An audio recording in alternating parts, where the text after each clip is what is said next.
Ano ang papel ng pabango sa proseso mo bilang isang aktor dito sa pelikulang ito? So, before kong gawin kasi itong Green Bones, Tito Boy, sanay akong gumawa ng mga teleserye.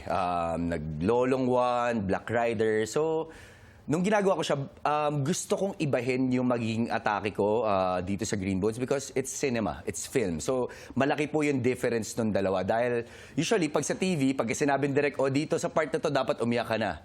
Sa pelikula, kailangan mong ikwento bakit ka maiiyak dito sa part na to nang hindi mo sinasabi. So, kailangan mong maramdaman. So, ang dami ko, nanood ako ng mga Wong Kar-wai movies para lang ma-distinguish ko kung ano difference ng TV at sa cinema. So, parang sa proseso ko with my acting coach, Mr. J. Cruz, tinry namin yung process ng scent.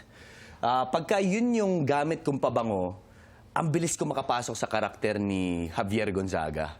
Parang nandun po agad ako. And yung pabango na yun, it's para siyang baby cologne na fresh, bago. Na pagka naamoy ko siya, parang pakiramdam ko, totoy, bago pa lang sa akin lahat to, naive, inosente. Yun yung nafe-feel ko dun sa scent na yun. So every time nasa set ako, parang ang bilis ko na nakakapasok.